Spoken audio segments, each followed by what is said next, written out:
The greatest trick the devil ever pulled was convincing the world he didn't exist. I saw a pale horse. The beast. We're told in the book of Revelation. This is not a human child. Isn't an angel Satan? Armageddon is almost upon us. Order the use of nuclear weapons. The world is a fine place and worth fighting for. From one end of the world to the other, I will oppose you. They're here. Welcome to the end of the world. Wrestling not against flesh and blood, but against powers and principalities.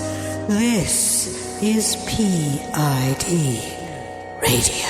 From a secure bunker on a ridge overlooking the beautiful Missouri Ozarks, greetings. This is P.I.D. Radio. I'm Derek Gilbert. I'm Sharon Gilbert, and welcome to our humble bunker, everybody. We're so glad you're here. It's a crazy kind of day. It's cold, it's warm, it's cold, it's warm. I don't know. And we're enjoying it. Yeah, trying to figure out what's going on. Their heads are exploding. They are. The yard, but which is making the cows moo. Yeah. What's going on? Whoa! We heard them calling all night last night, and then deep in the night, a couple of gunshots. Now, yeah, probably predators. Probably. Yeah. Here in the Ozarks, typically gunshots, nothing to worry about because it's usually somebody trying to ward off coyotes or something, which is probably why the cattle were upset. And the question is, who was shooting, the coyotes or the guy? You know, the man. Because armed predators, they're all over the place. Yeah, we keep getting warned about that. You know, we need to do something. We need a law. Well, no, that's one of the big differences between here. If you live in a city and you hear a gunshot, hunker in place, shelter in place. Oh, I know. In fact, when we've lived in the city, when I've heard shots that sound sort of like a rifle, it's probably a backfiring car. But I know every time I've looked at the clock and thought, okay, this is when that occurred. So if there's a crime tomorrow, I could tell the police that I heard this shot at 3:15 in the morning or whatever. Right. But out here, it's like, eh. Yeah, coyotes. Armadillos.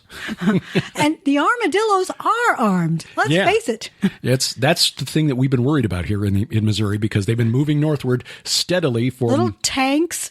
Yeah. I mean, they're armored as it is. Now, if they've got offensive capabilities to go along with that armor, we're in real trouble. Well, here's what the military needs to do. They need to figure out some way to arm, have a drone that looks like an armadillo. They'd be as aerodynamic as bumblebees. It'd be great. It can leap 20 feet vertically. Come on. Yeah. Well, that is a skill that most people don't realize. Armadillos, pound for pound, if they played in the NBA, they would be fantastic. It's true March Madness around here. It is. In many, many ways. Some interesting things going on in the world. I take a passing interest in college basketball anymore, but when it gets this time, I always look to see in the tournament the lower seeds, beating the higher seeds. Yeah. And there was one for the first time this year, a number 16, because they're broken into 4 16-team brackets. Mm-hmm. For the first time ever, a 16 seed beat a 1 seed. Whoa! And in fact, the one that was beaten was the top-ranked team in the entire country. That's the University of Virginia. Things are sad in Charlottesville today. And have been for, they have been for a while. I mean, let's face it, Billy Graham's passing. True. Yeah. But boy. Charlottesville. No, he's from Charlotte. He's from Charlotte, North Carolina. Right. That's Charlottesville, right. Virginia was the site of that, other stuff. But University of Maryland, Baltimore County. I mean, it sounds like a junior college. Maryland, Baltimore County, the Terriers defeated the University of Virginia and beat them badly, beat them by 20 points. It wasn't even close. So I don't know how they're doing today because they're playing another higher seed. And oftentimes what happens is a team coming in with the higher seed is like, look, we're playing a 16. They've never. Calling yourself a terrier, isn't that species appropriation? It is. Can you do that? Well, I'm sure they'll probably change their name to something amorphous like, the Gentle Breeze or something. In a year or two. My alma mater, which was a Division III school, a small little liberal arts college in west central Illinois, Knox College, named for John Knox, famed Presbyterian. The team's name originally, or at least when I attended back in the 80s, was the Fighting Siwash. And that originated from a series of stories published, I think, in the Saturday Evening Post from a Knox alumnus. in about 100 years ago. So it was 1900, 1910, somewhere in there. Anyway, he called his alma mater Old Siwash. And so he never named Knox specifically, but to the school thought, hey, that's cool. This is our guy, and he's getting published in a national magazine. And so we'll call that became the team name, the Fighting Siwash. Well, sometime in the last couple of decades, somebody figured out, nobody really knows what the origin of the word is. No. Nobody, but there are like half a dozen. Right. But one of the theories is that it was a corruption. See, it wasn't even the French word, but a corruption of the French word sauvage, meaning savage, meaning a pejorative for the natives who once lived in Illinois, the Illini Indians and so forth. And so in order to avoid offending Native Americans, the team name is now the Prairie Fire.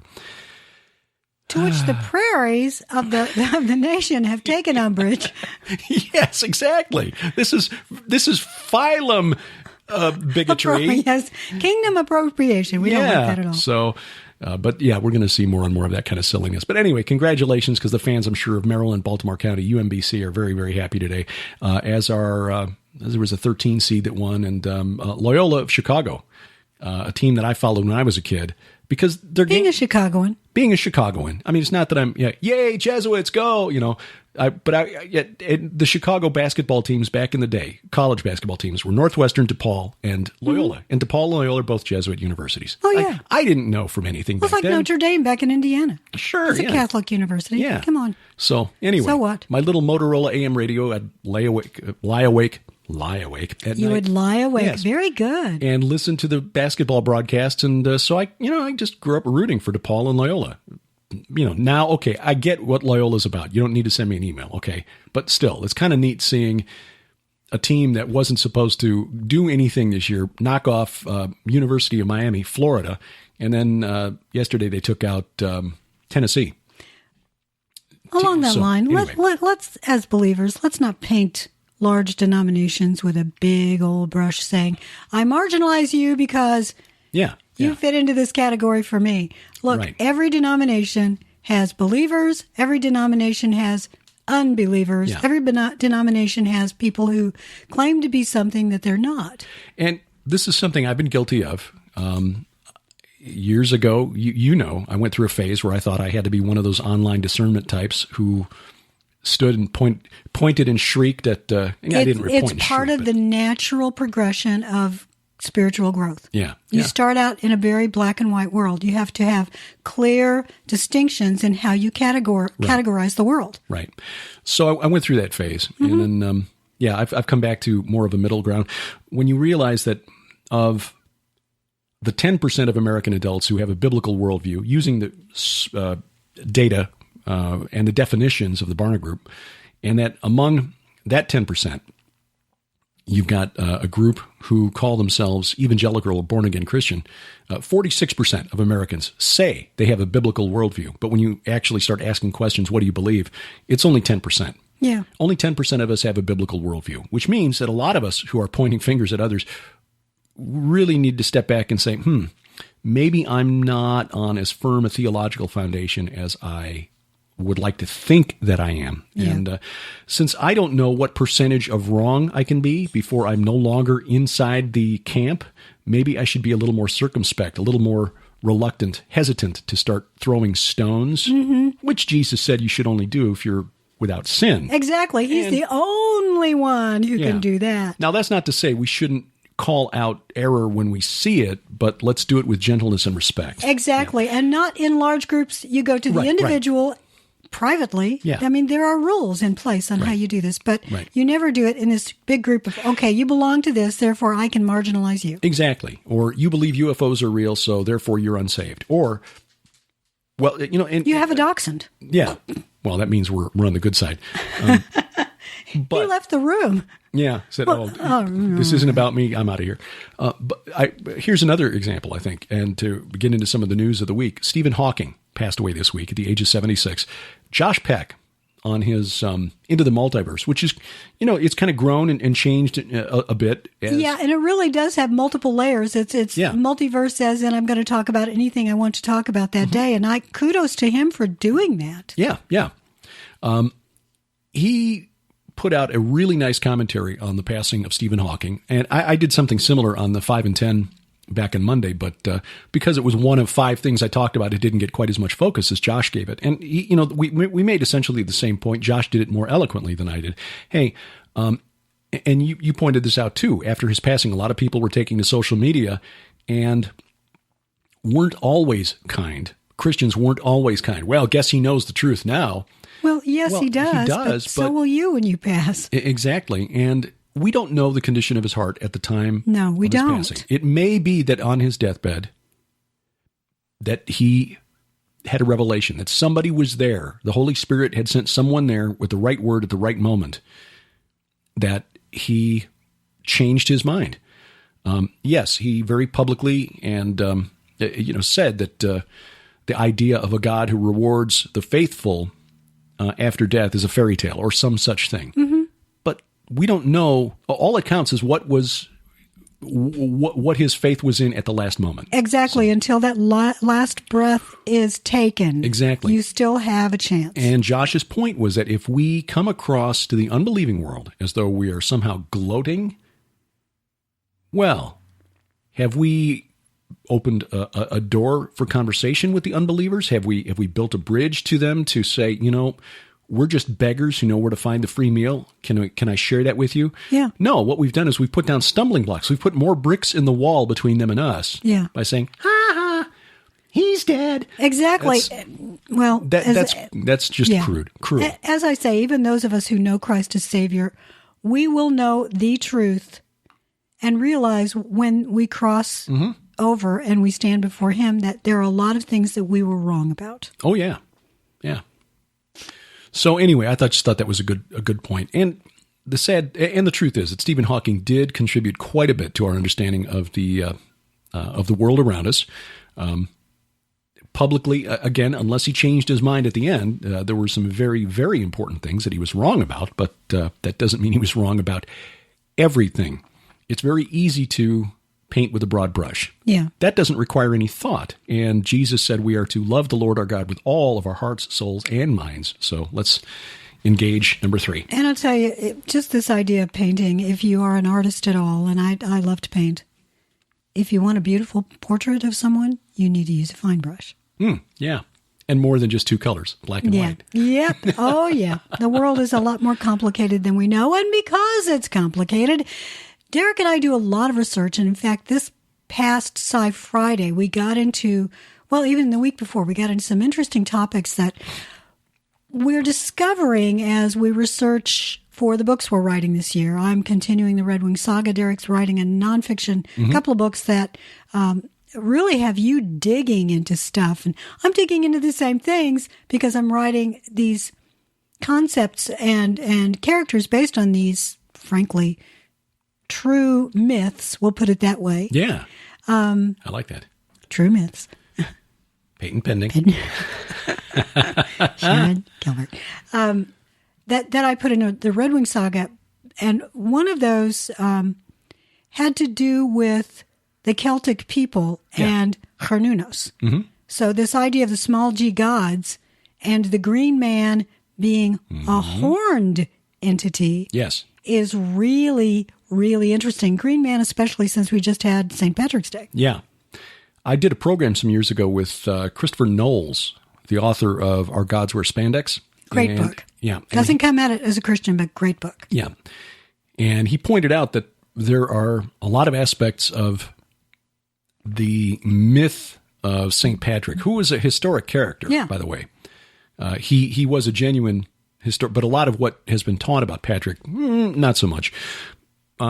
He was a Briton, a Romanized Briton, Briton, Welsh, if you prefer, who was kidnapped by the Irish in the 5th century, 400s AD, and escaped. Got back home, got saved, got trained, and then was convicted to go back and preach the gospel to his former captors. Which is amazing. Yeah. Instead of going back and smiting, he went back and preached the gospel. But the holiday attributed to St. Patrick, and it's funny, I even heard this back in the 90s when the group that I sang with back in St. Louis was invited over to Ireland to perform, the Ambassadors of Harmony, for St. Patrick's Day. they were told by the folks in Ireland, it's not really as much a holiday here as it is in the States. We just do the green and everything for all the American tourists. Mm-hmm. And it's more of a religious celebration. It is. So the public drunkenness that you find with the American celebration was not ever in. Patrick would have been horrified at what we do on his day here in the United States. But the relationship between the green and the green man, Cernunnos, going back to Egypt, and Osiris. Exactly. In fact, I'll put a link to that interview with Christopher Knowles, because if you've not heard it, it's really eye-opening. It's really, really, he did some really good research on that. So you should have him back on.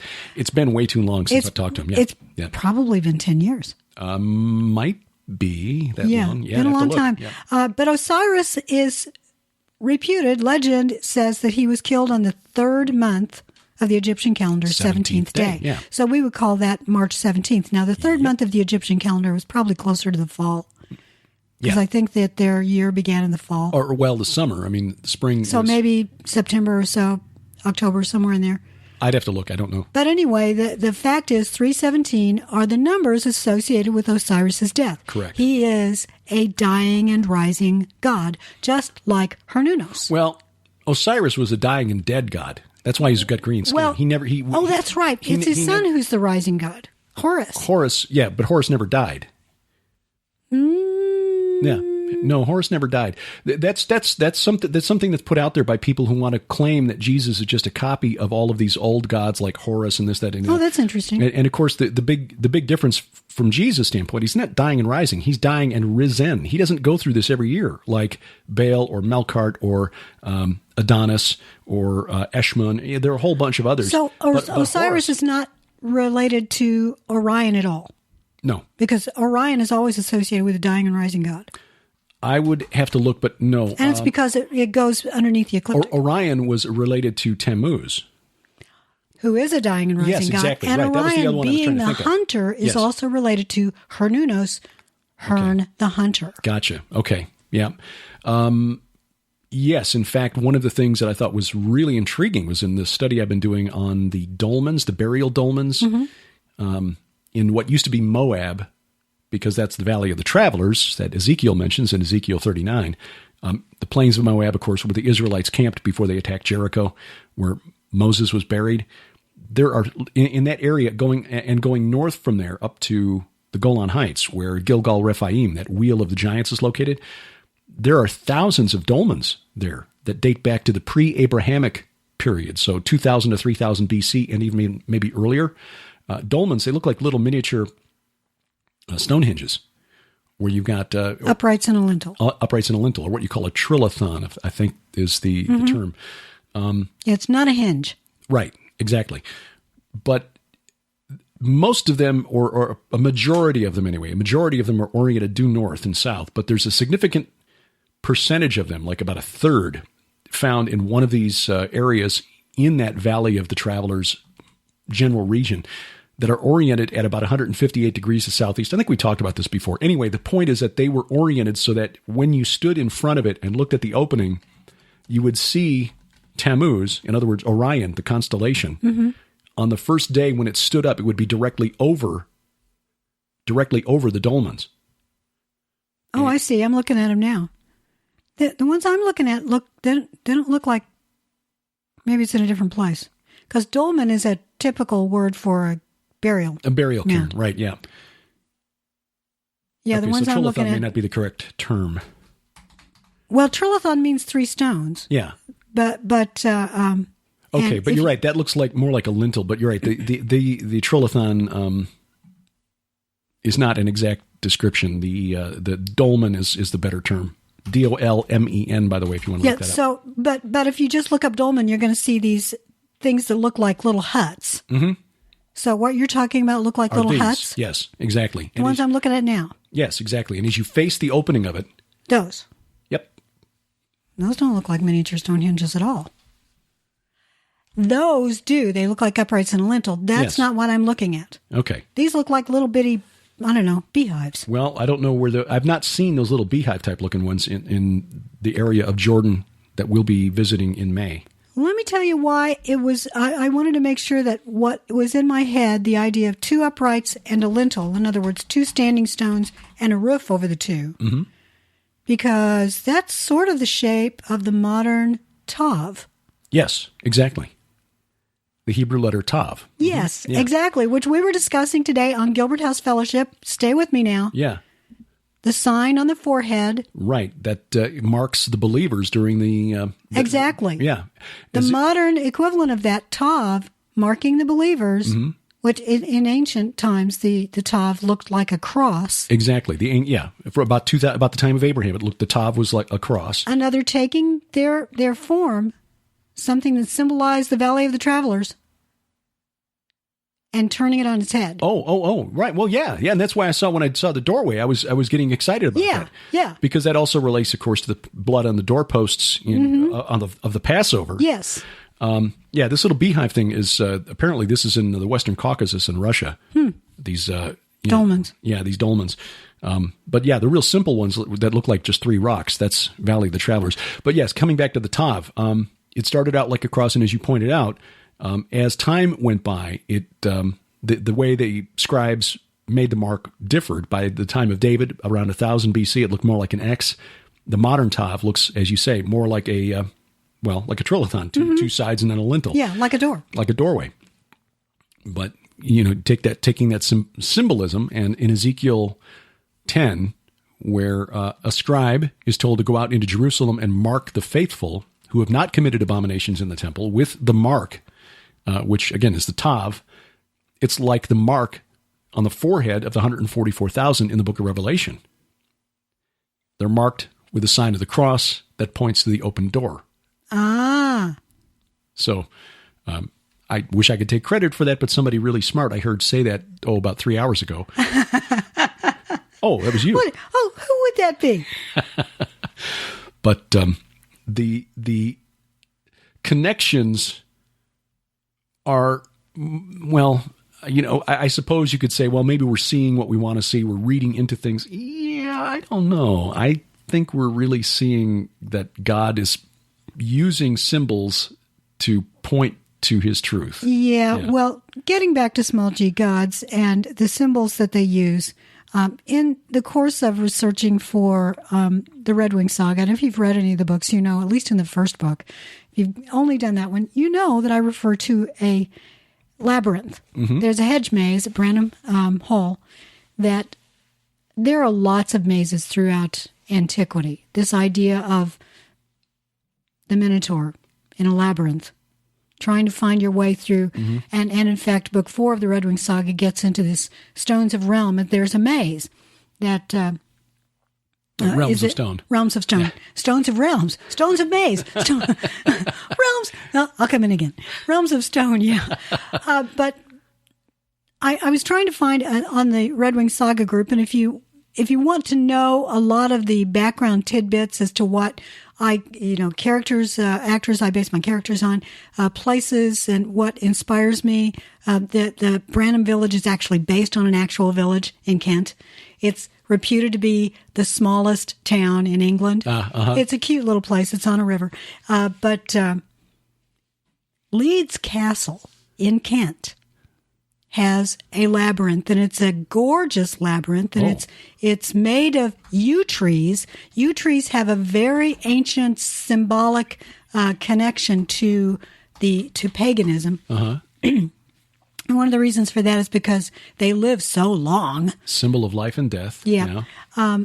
Once you get to the middle, if you can find your way there, there is this stone structure that looks sort of like a crown, but you go into it and you go into an underground maze called the Underground Grotto.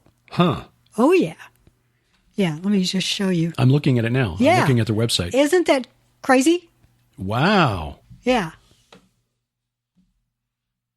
And you'll remember that in the Red Wing Saga that I talk about how it's mentioned in passing in Book 1 that there is another maze underneath the hedge maze, underneath this hill that the hedge maze was built upon. So I had no idea that there is actually an underground maze beneath this real-life place. You know that you can stay at Leeds Castle. Yeah, I did see that. So we should, when we finally get over there, we will stay there. Okay. Well, if you're in the UK, just know that Sharon and I are happy to come and speak. Oh, yeah. We're happy to come speak at your church. Just cover our transportation costs and we'll... Give us a cup of tea now and then. And we'll be there. Hang us on a hook. We're pretty happy. Yeah. We're easy. That is phenomenal. We just don't have things like that here in the United States. We really don't. There are some, but again, because the country is so relatively new from a European standpoint. I mean, okay, with respect, our Native American forebears who we took the land away from, okay, we recognize the history of this country goes back a lot farther than the arrival of the Pilgrims in 1622. We understand that. But when we're looking at the history of buildings like Leeds Castle and other things like that, the stuff that goes back to the Saxon period and before, gosh, I mean, here in the United States, you got a house that's pre-World War II. It's like, oh, that's so old. It doesn't even have a walk-in closet. It doesn't have Wi-Fi. Yeah. I don't know. Well, when you and I go to Israel, we're going to see a lot of really old things. Oh, yeah. So looking forward to that. Oh, so am I. And I hope that we actually get to see some of those dolmens. If there's any way. Well, I think we are because we're taking the Jordan extension to the tour. Lipkin Tours offered, the basic 10-day package, which is the Israel tour, but then a few more days in Jordan, and that will include visiting, I believe, Petra for sure, Mount Nebo for sure, where Moses saw the Holy Land, and there are dolmens on Mount Nebo. So we probably will. But Gilgal Rephaim in the Golan Heights is part of the Israel tour, so we will see that for sure, the Wheel of the Giants. But that's a much bigger, more elaborate thing. I really haven't studied that. Need to before we go, because I'd like to at least say something semi-intelligent about it. But the dolmens up and down Jordan, I mean, that's a big thing. They've got a lot of those there, and a lot of people travel to Jordan to see those things because of the, there's a mystery. But I think the Bible provides the answer to the mystery. One of the stops of the Israelites after Egypt was at a place in Moab, east of the sea, Dead Sea, called Ayi HaAvarim, which means ruins of the travelers. So who are the travelers? Well, the ones who left behind these ruins, these burial cairns, these dolmens, which when you compare that against the Ugaritic texts, you discover, well, hey, they call the Rephaim travelers, as in, they're traveling from one plane of existence to another. Duh. So, and Genesis 14, that's where the kings of the East did battle against, they came from the East to do battle with. The Rephaim. The Rephaim tribes at Ashtaroth, which is where Og of Bashan, 400 years later, fought against the Israelites, and the Emim and Zamzumim, the Rephaim tribes that the Ammonites and Moabites had to push out. And I think God used the relatives of the Israelites for that purpose.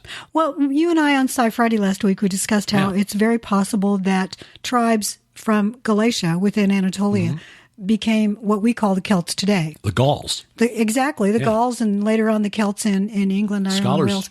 Yeah, scholars are pretty much in agreement on that. And most Christians aren't aware. We think Galatia, okay, those are that's Turkey. Those are letters, that's all they died out. Right, no. What I find fascinating is getting into this idea of Cernunnos again, because that's a small g god who is carried along with the Celtic people. Right. That he has a bovid appearance. He's got horns. Yeah, although in some of the depictions, they look more like deer antlers. Yeah. But in the oldest ones, he has horns. Yes, you're right. And he even has a torque. Yeah. That's Torc if you want to look that up, which is a symbol of royalty among the Celts. If you were a prince or a king or a queen or princess among the Celts, you wore a golden torque around your neck. Or in some cases around his horns. Yeah, if you're... like little earrings. Yeah, a demigod or, divine appearance. You look wonderful, Cernunnos. You just, those are so nice. Oh, I've never seen you look better. Please don't kill me. Because the Celts didn't have writing at that point in their history, it's difficult to ascertain, to figure out what exactly the worship of Cernunnos. Cernunnos, the just use worship a regular of Cernunnos involved, but they think he was the god of death. And being the green man, he would be. Yeah, exactly. But the etymology of the word means the horned one, which then that connects to what I've been researching for Last Clash of the Titans, because the king of the Titans, Kronos, the etymology of his name comes from an earlier Akkadian word, Qarnu, Qarnu, which means horned or horned one. And of course, the name Titans, as I've said before, is derived from the name of an ancient Amorite tribe, the Ditanu, and that originates in an Akkadian word meaning bison or aurochs, which is that giant prehistoric, well, not prehistoric, they didn't die until the 17th century, but anyway, the giant cattle that used to roam Europe and Asia. Mm-hmm. They're trying to bring them back. And they're trying to bring them back. They're big and they're mean. Yeah. The aurochs stood about 6 foot at the shoulder for the bulls. The cows are a little smaller, but I saw a picture of a Belgian farmer with, in fact, it was on Sci Friday. I used that image on Sci Friday, and it's, at the shoulder, it's as tall as the farmer, but a farmer in Britain who was participating in this project had to destroy his herd because, they were starting to kill people or trying to. Yeah. They're big. They're mean. Well, anyone who has been around too many cows, are there too many cows? That's what Sam wants to know. I've spent a lot of time around cattle, and especially in calving season, those mamas, they're very protective. And if you get a bull who is looking and sniffing around gals who are in season, he can don't get in his way. In fact, that happened to me when I was a kid. My dad had rented a bull, so the bull was in our meadow. Oh. And we had a couple of cows that he wanted to impregnate, and so that bull was there to do a job. And I got in his way. One job. I got in his way, and I barely made it over that railing. Yeah.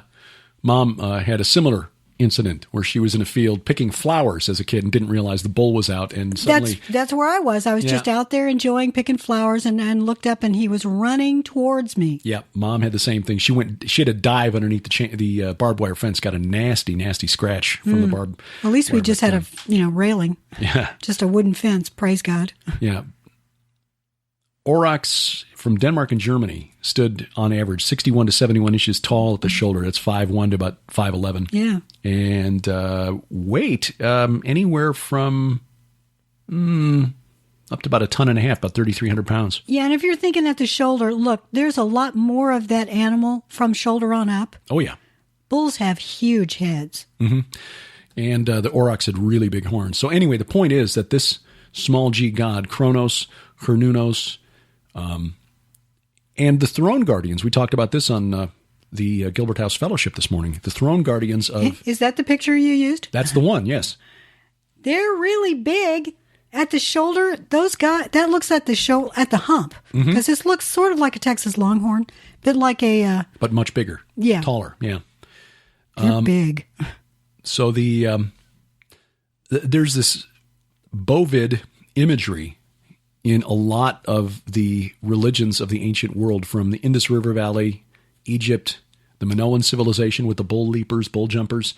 Got a paper flagged to read by the Estonian scholar Amar Annus, whose work we've recommended multiple times. His work, I mean, he's the one who connected the etymology of Rephaim to a Greek term that was applied to the men who lived to the golden age ruled by Kronos. He's also the one who shows that the etymology of the Greek word Titan comes from this Amorite tribe Ditanu, which again is from the Akkadian word meaning aurochs or bull or bison. I was going to say this auroch, I'm looking at a picture of it. It looks like a bison. Kind of does. Oh, okay. All right. Yeah, it gives it a lot more hair than the modern one that we saw. But again, the modern one, they're trying to recreate this through a breeding program. This is from an older dictionary of natural science, so I don't know. Yeah, it's kind of crazy. But the throne guardians of the ancient Near East, the Lamassu and the Keravu, which were where the Hebrews got the word from the Akkadian for cherubim. Yes, we usually say cherubim, but it's cherubim is the correct pronunciation. Again, you got this image of something bull-like in appearance. The Lamassu and the Keravu in Akkadian were like sphinxes, but with bull, the heads of bison or bulls, which means that the cherubim on top of the Ark of the Covenant should look that way too. Yeah. Yeah, the recreations that we've seen always have these sort of European-looking angels with long flowing hair and touching wings. Are you saying Indiana Jones was wrong? I am saying, well, he wasn't wrong. I'm just saying show's designers were wrong. Yeah, he got a bogus ark. Oh. Clearly, it was a counterfeit ark. Very dangerous. Yeah, you go first. I have seen some artists' depictions that do show the Lamassu or bison-like appearance of the cherubim, not only on the Ark of the Covenant, but a recreation of Solomon's Temple, showing, because, you get the two big cherubim. It's going to be hard getting out of that habit, inside the temple with their wings touching over the entrance to the holy place. Isn't the brass altar upon 4 oxes? The brass altar had horns on each of the corners. Not sure about the. Yeah, I'm looking at some different depictions now, but and the other thing too is a lot of us will see the depictions with the modern depiction of angels with 2 wings, but the cherubim were always described in the Bible as having 6. So you've got 3 pairs of wings, 3 sets of wings on each of these, with 2 touching in the middle. The sea, the temple sea, was on the backs yes, the sea, the bronze sea. Right. Yeah. But isn't it curious that you've got that kind of consistent imagery amongst these different cultures in the ancient Near East? I mean, it's like they got the same story. There was also a type of demon in Akkadian. And the Akkadians were centered around modern-day Baghdad. In fact, they believed that the city of Akkad is beneath Baghdad, called the Kusariku. That's Mormon. Oh. Isn't that interesting? Interesting, yeah. For those who are playing the game at home and you can't see what I'm holding up next to Derek, I just looked up oxen and, well, frankly, temple, and got this picture from the Mormon temple of this big pool-like thing. Yeah. And I assume it's because there's a little ladder going down into it. A couple of ladders.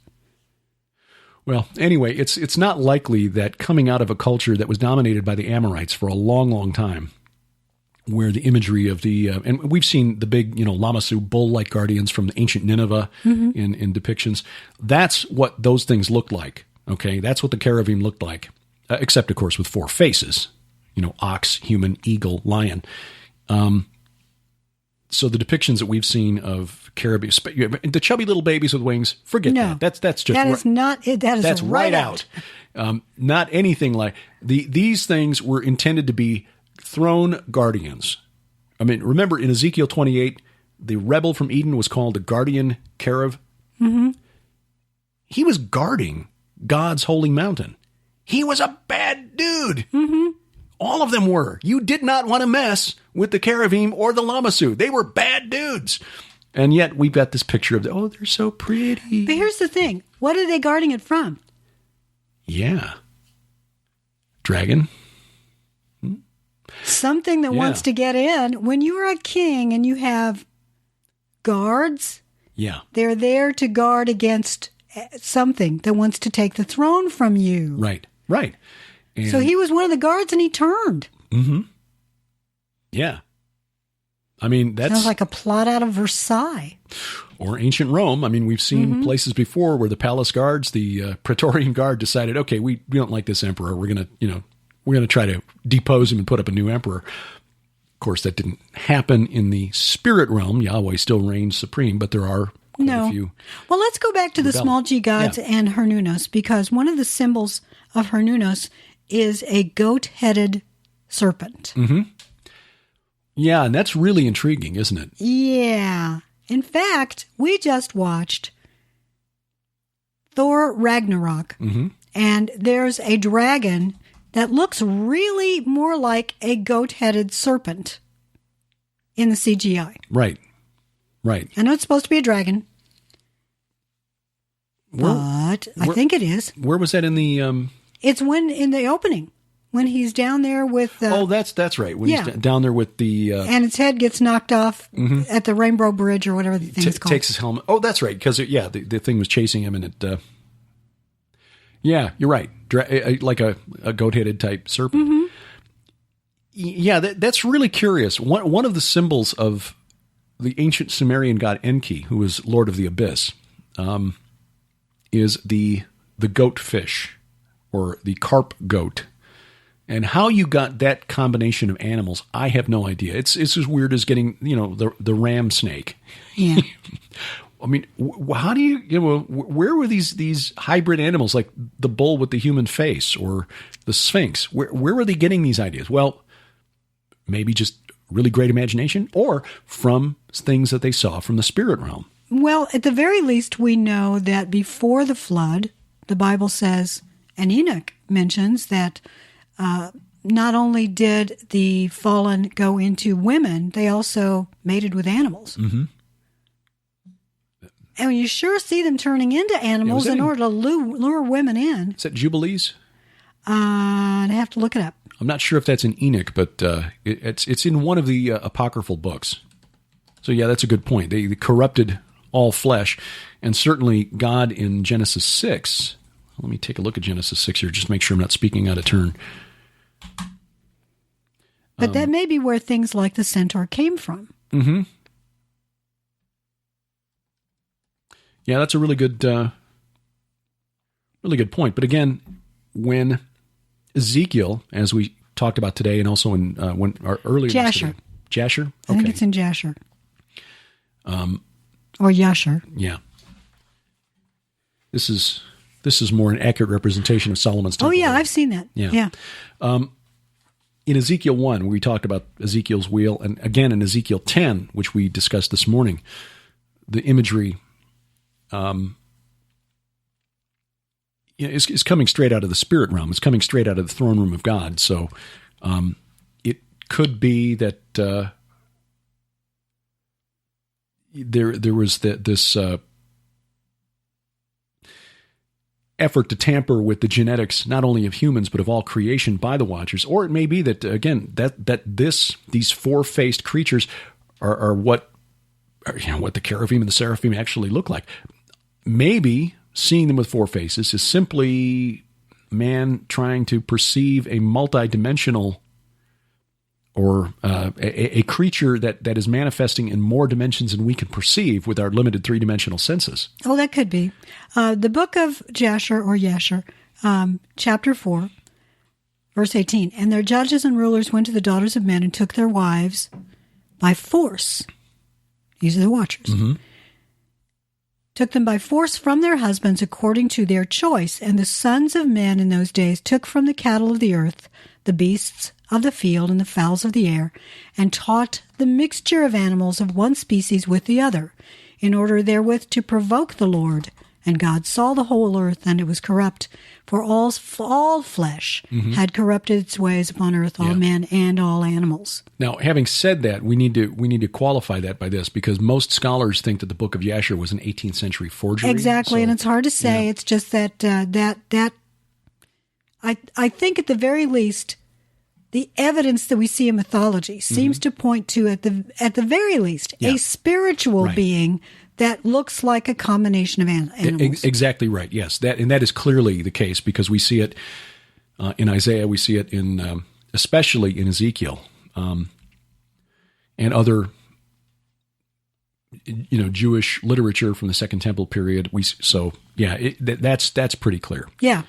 So it's not stepping outside the bounds of what we can determine from Scripture that things like this exist, at least in the spirit realm. Now, well, if you're going to look at mythology, what we would call mythology, again, true myths, looking at Sumeria and the idea of the Apsu, what we would call the abyss, and Inanna, whom we would call Isis or the Whore of Babylon. I mean, she's got a lot of different names. Ishtar, Venus. Ishtar, exactly. That if those are true, if there are spirit entities that can be identified by those names, if there are places like the Apsu that can be identified, at least in the unseen realm may not exist in where you and I can touch it and find it, that we also have to admit that maybe the chaos dragon, Tiamat, Leviathan in the Old Testament, was a real entity as well. Yeah. Yeah, and I'm going to talk about that in my talk this coming weekend. I'm having to modify my talk because I was thinking about and processing stuff that we've been discussing and stuff that I talked about with William Ramsey, author of Abomination, which is his book about the West Memphis Three, and Damien Eccles, the occult. He also has a film out, doesn't he? And he's got a film out, too, called The Smiley-Face-Killers. I want to touch on that just briefly here in a minute because that's really disturbing. But in talking about his research into the occult realm, while he was here visiting us, he's doing some research for a forthcoming project. It became clear to me that the whole, or clearer, I should say, it's still murky, but the importance of chaos as an entity, Tiamat, Leviathan, Yam, and Typhon, Set, these chaos entities are becoming more and more important among occultists today. There is a group of occultists who are drawing on the magical systems developed first by Aleister Crowley and then by his successors, Austin Osman Spare and Kenneth Grant. And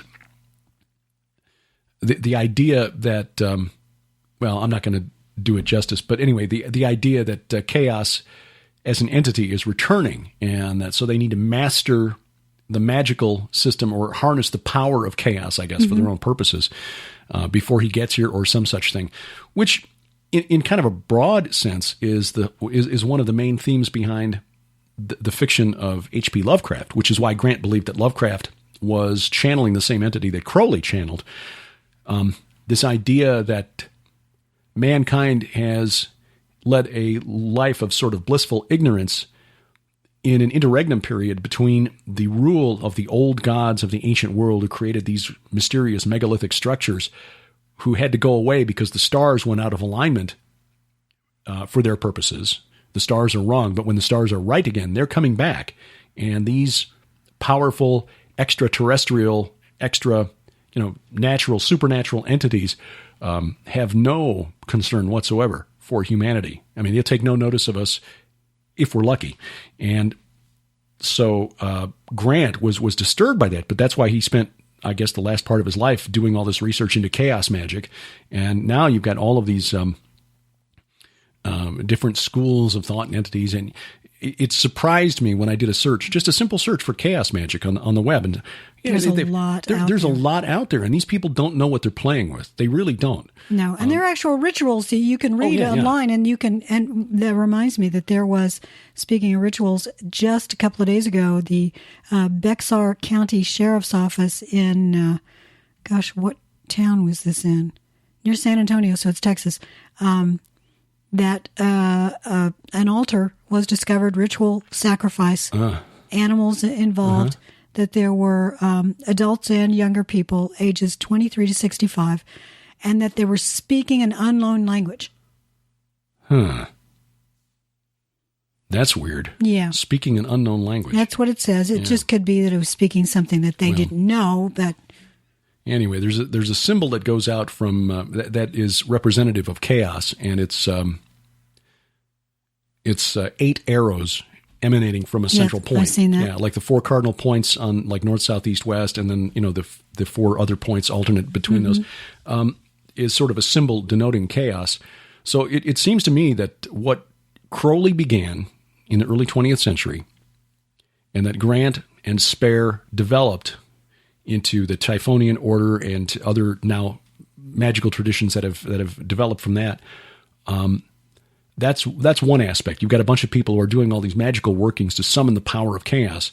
But at the same time, you've got another avenue of attack, if you will, where the fiction of Lovecraft, which was, if Jason Colavito and Kenneth Grant are correct, Colavito is a scholar who's written a book about the linking Von Daniken's Chariots of the Gods to H.P. Lovecraft.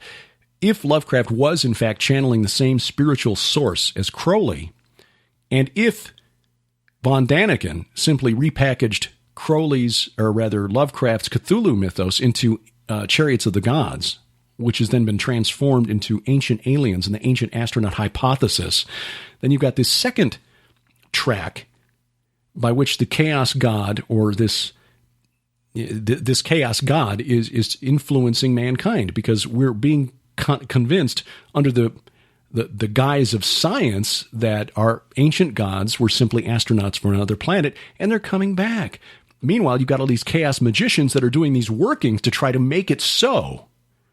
And in fact, we did put this in the book, The Day the Earth Stands Still. Isn't it coincidency? Coincidency? Yeah, I just coined that term. I like it. Patent pending. Isn't it coincidency? Ish. Coincidency-ish. It's full of coincidency-ishness. Osity. Ite. Oh, those are the believers in it.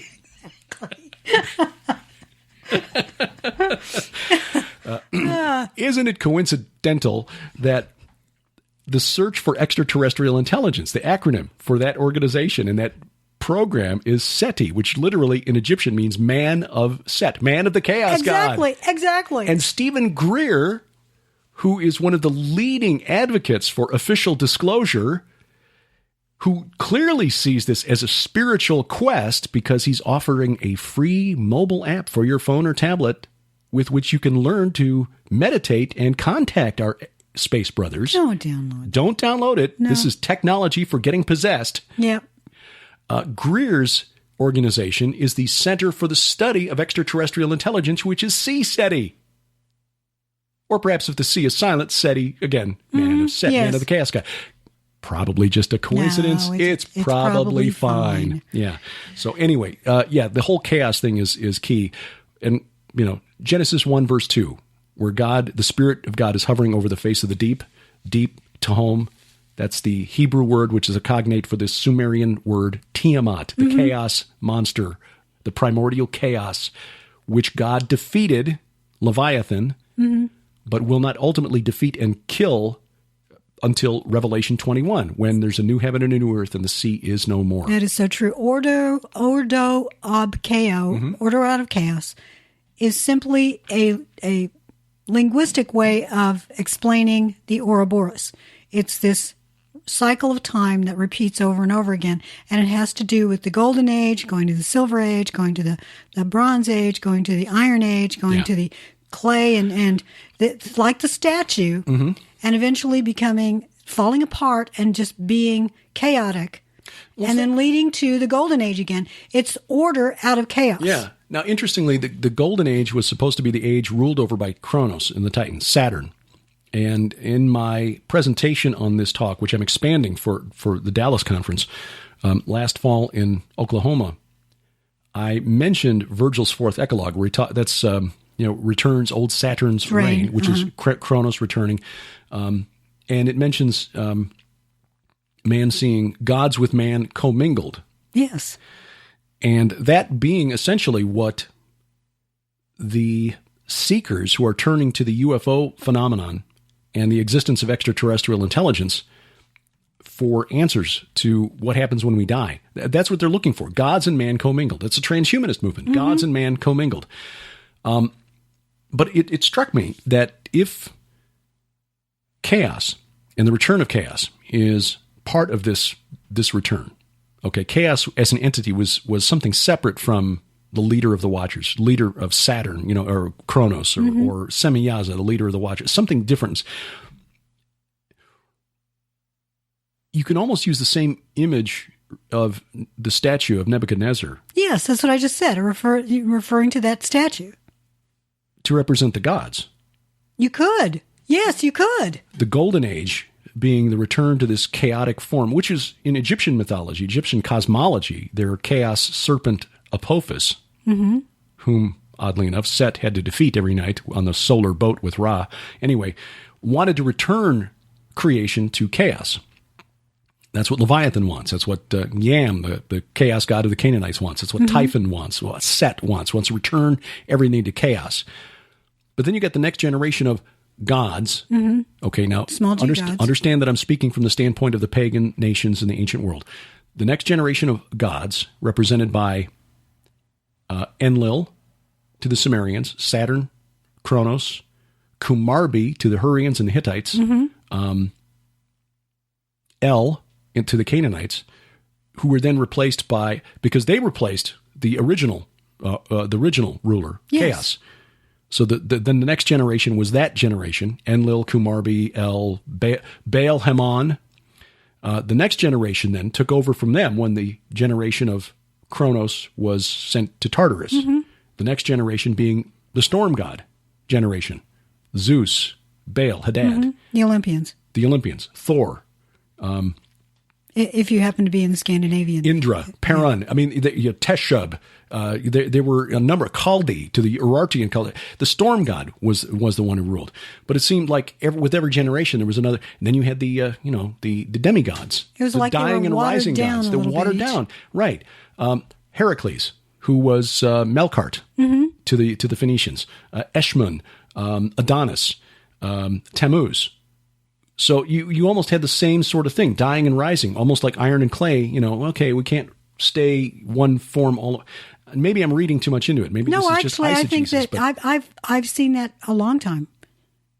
That it's equated with this idea of the golden age followed by the lesser metals age going down to finally clay and then going back to golden age again. But the thing to remember is that the enemy's trying to throw sand in our eyes. So if we try to make sense out of all this in the way that we can understand it, you'll go mad. You will. I think the one thing that I want to make sure that listeners get is that the small g gods are real entities. Yeah. And that they've been posing as different things for millennia. Right. And there are some whose handiwork you can identify pretty clearly. I think we can make a good case that Inanna, Ishtar, Aphrodite, Venus, is the goddess of the spirit of our age. Sex and war. Yeah. And gender fluid sex. So, yeah. She was well known for that. But the storm god, still around. The point is that all of them are going to come together at the end for one final battle at Armageddon, because the point of origin for the hordes of Gog and Magog in Ezekiel 38 and 39 point to the storm god's mountain, Mount Zaphon, where Baal's palace was located, his mount of assembly, which Isaiah 14 says is where the rebel from Eden wanted to establish his throne above the stars of God. So his generation is coming back.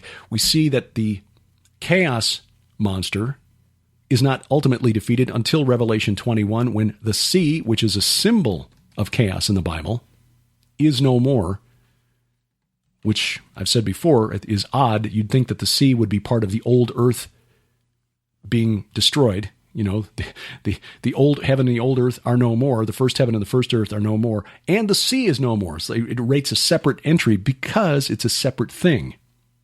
The abyss, the chaos. Yeah. But then you've also got the pit opening up in Revelation 9.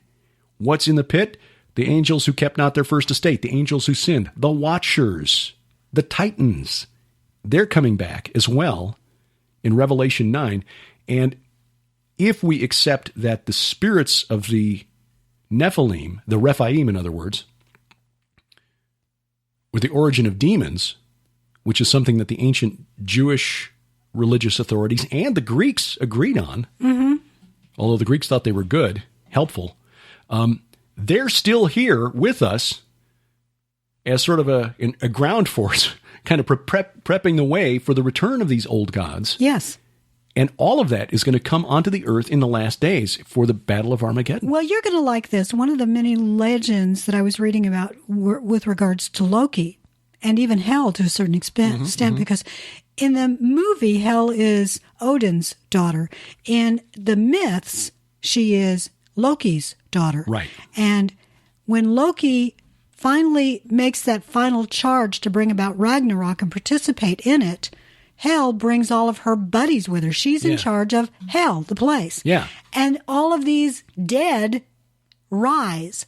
The travelers come back. Right. Yes, I'd forgotten about that, but that was an interesting part of the movie, and I did notice it during the film. Mm-hmm.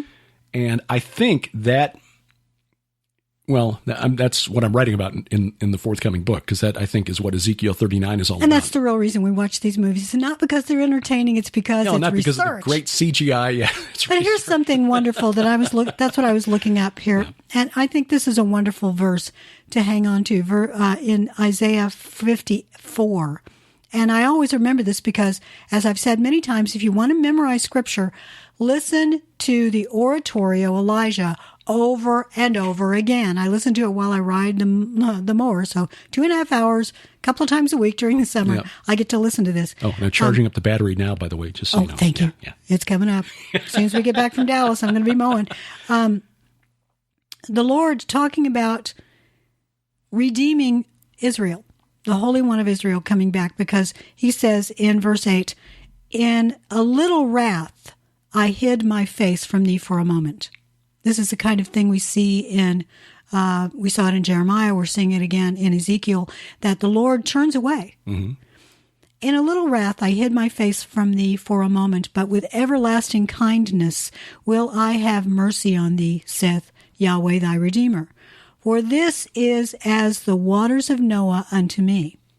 For as I have sworn that the waters of Noah should no more go over the earth, so have I sworn that I would not be wroth with thee, nor rebuke thee.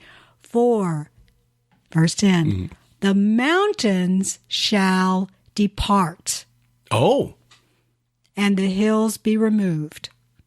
But my kindness shall not depart from thee, neither shall the covenant of my peace be removed, saith Yahweh that hath mercy on thee. For the mountains shall depart." That does not only mean the physical mountains. Mm-hmm.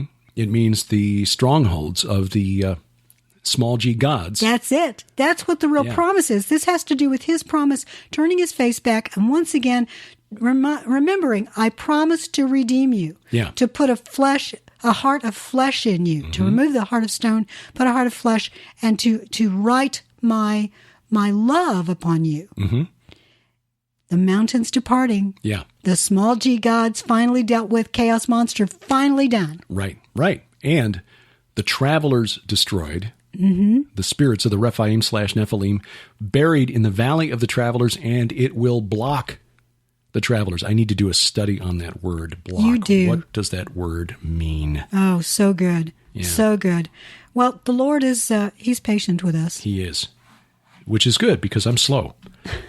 There are days when your head has exploded so many times. Yeah. It's so coincidency. Yeah.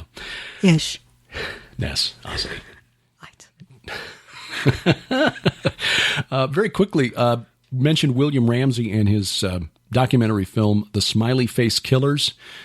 Some years ago on P.I.D. radio, we talked about this. We'd noticed that there was a strange pattern of healthy young men disappearing from college campuses in Wisconsin and Minnesota and turning up dead, found in bodies of water. Just assumed to have gotten, intoxicated. Drunk, fell into the canal, fell into the pond, whatever.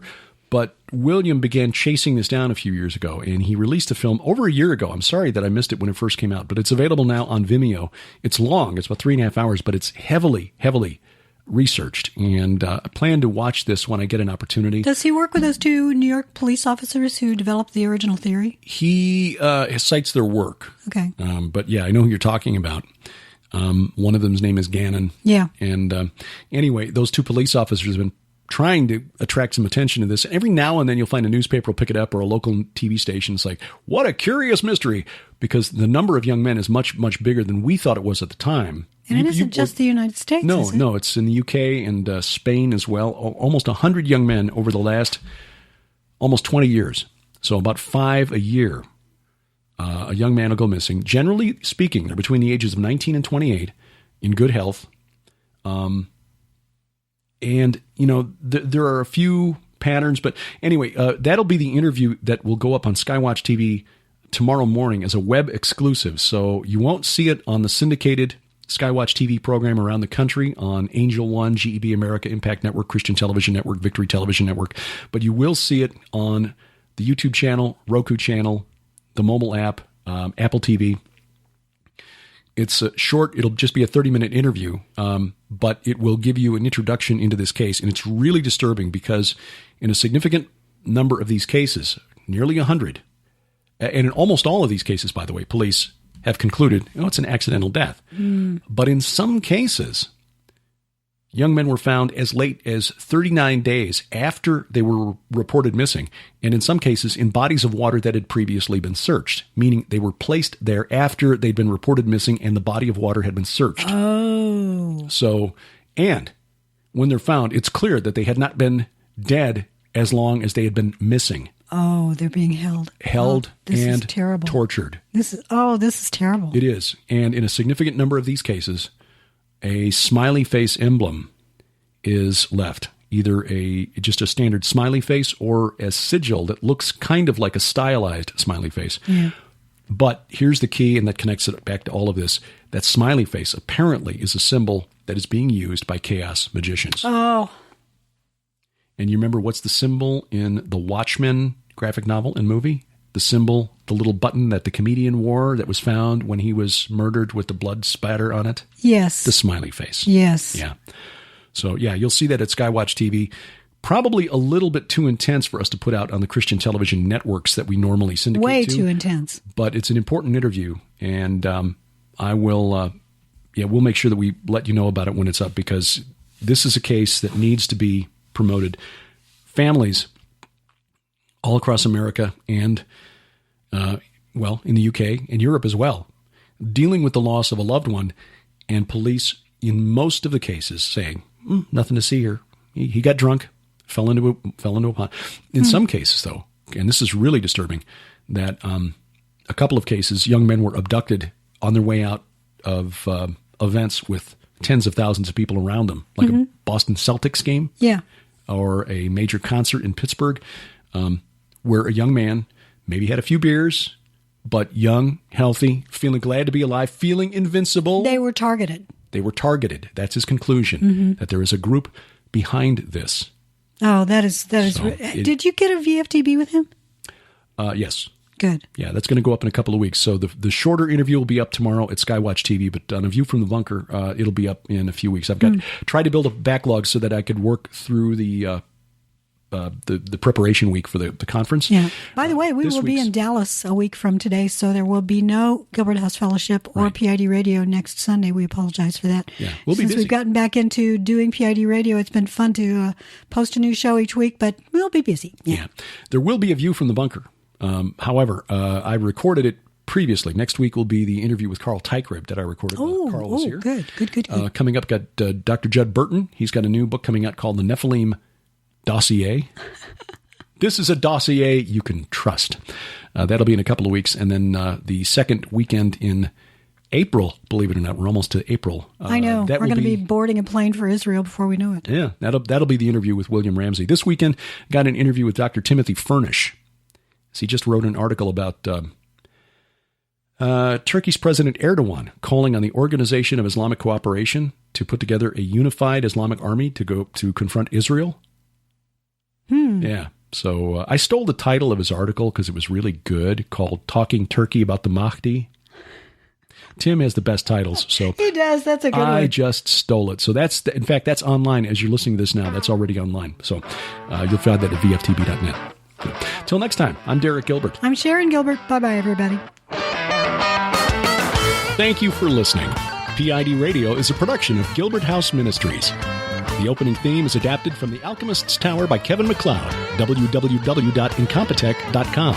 The closing theme is Right Light by Joe Horn and Broken for Good. Find their album Right Where You Stand at Spotify and the iTunes Music Store.